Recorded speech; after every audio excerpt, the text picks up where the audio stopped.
Hello everybody, it's Kallari here and welcome back to yet another deck build and gameplay video for Paragon version 42.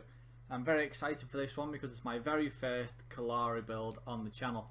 I couldn't work out how to use her, how best to use her on the previous version of Paragon, but this one, we all know it's very unbalanced at the moment. I'm sure she'll get a nerf at some point because at the moment she can destroy people with one hit, especially the carries early game. So the two affinities that I've chosen are Death and Chaos, just to do that pure damage. I want to be invisible, jump out of the shadow plane and kill people, and that's all Kallari is there for. So my first card is Call of the Week. Last game I played I used her in the jungle and it was pretty effective in the jungle because it cuts down the minions a lot quicker, especially when you first go into the jungle. So that was a really good card, but it's also useful if you're on off lane, just to get those last hits much easier. Next is Tireless Reaper. Your next ability costs 20% less to cast. Now that's because you're always going to be spamming your shadow plane ability, you're always going to be spamming your jump, everything, your dagger. So this is a really good card to use, especially early game when you've just got your three abilities. They cost a lot of mana because you haven't got much. That's a really good card. Next is Sand Speeder. That's just in case you need it for off lane. Always a good card to have for off lane because you're going to be backing quite a bit with low health and you need to get back to your lane as quickly as possible, so that's always a good one for off lane. Next one is Overclock Droid. Gain 32 attack speed and 150 move speed for 6 seconds. You take 15% additional damage while this effect is active. So why I've put this one in is just for the attack speed and the fact that she's very hard to hit. So 32 attack speed and 150 move speed for 6 seconds, you're going to do a lot of damage in those 6 seconds and then dive out once your enemy's dead. So Kallari, just choose the targets that are on their own, like mid lane, easy gank. They're not going to get away unless it's Gideon, but Bellic or someone like that, they're dead, and this one really helps with that attack speed.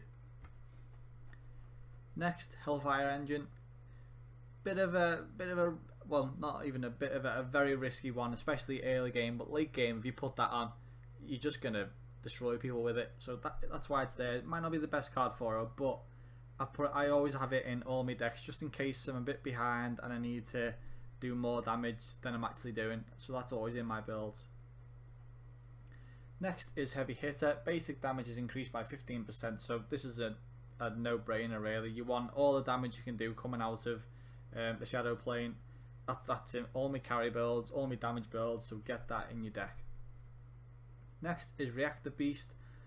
Hero kills, reset all basic ability cooldowns. Perfect, absolutely perfect for Kallari. If you've just come out the shadow plane, this will reset it, so get this in your deck. It's a really good one for Kallari. Also gives 10 power, 14 attack speed and 240 health, so it's really good for her. Next, Thorn Diomi returns 65% of damage taken for 4 seconds, so another good card. They're not going to expect you to be doing damage back while you're getting away. They'll be wondering where the damage is coming from. This is a really good card for that, just to do that extra little bit of damage. Now next, some people that I've played with have said that this is pointless on Kallari, but I disagree. It's really good on Wukong and Greystone and people like that. They do a lot of damage to towers, but mid to late game, it doesn't matter how much damage you do, the minions will destroy the towers really quickly, especially the siege minions. If you can turn an entire horde of minions to a tower, it's going to destroy it very quickly.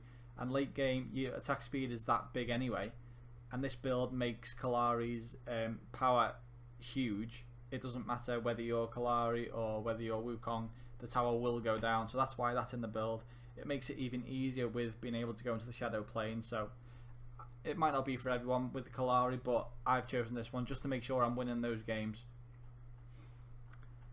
So next card is Shatter Golem. I love this card. Critical strikes. Basic attacks have a 20% chance to deal 100% bonus damage, and trust me, it does.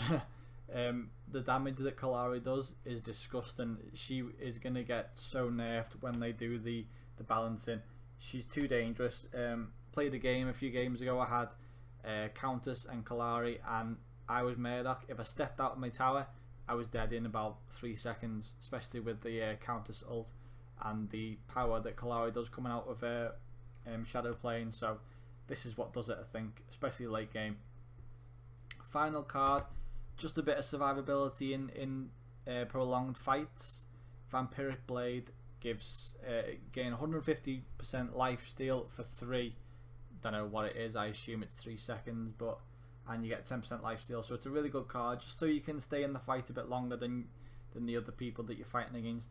Maybe you're against another Kallari and they haven't got life steal, you're sure to win that battle, so that's a really good card. Let's get on to the gems. So I've gone with Jungle Assassin. This is if you're in a jungle deck, obviously. If not, it's not for you. So basic attacks deal 7 bonus damage to jungle minions. Next one, 5% increased gold. So what I would do with this one, if you're not a jungle, is that one. Gain 5 bonus gold when killing an enemy minion if you're on off lane. So that's a really good card as well. Next one, earn 5% increased gold. As I say, it's just about farming, getting ahead of everyone else, and lifesteal for that one, because multi-shot isn't going to work on Kallari because she's not a projectile carrier or anything like that. So Kallari, go with lifesteal, and I choose health regen. 3 in vitality. Basic attacks restore 4 health against jungle minions. Again, if you're in jungle. If you're not in jungle, I go with healing towers just so you can get a bit of health regen under your tower if you're in off lane. Next one, damage reduction, reduce basic damage taken by 10%, really good card that, gem, sorry. And last gem, return 10% of basic damage taken. The gems are usually pretty same or pretty similar on all my builds. Don't tend to change them much, but they're the ones that I've gone with. So there's the final build, guys. Thoroughly enjoying using Kallari. She is dangerous. I've got over 10 kills in every game that I've played with her, even the ones that we've lost. So I'm really enjoying her. She will get a nerf, so use her while you can, because I expect it to go with the same as she did in the previous version of Paragon, where she was basically unusable. But this build should help. So as usual, let me know what you think of the deck, whether it helped you to maybe play Kallari a bit more like it has with me. I play Kallari so much now, it's so much fun. So let me know what you think of the build. If you're enjoying the videos, I'm so close to 300 subs. Hope maybe I've passed 300 subs when this video comes out, I don't know. But thank you for the support. Loving all the views that I'm getting on my videos at the moment, so thank you so much. Drop a like on the video, comment down below which is your favourite hero as well. That's always pretty exciting to know when a new patch comes out. Always wondering which heroes you're using, so let me know. Thanks for watching, and I'll see you next time. Enjoy the bit of gameplay that I've got at the end.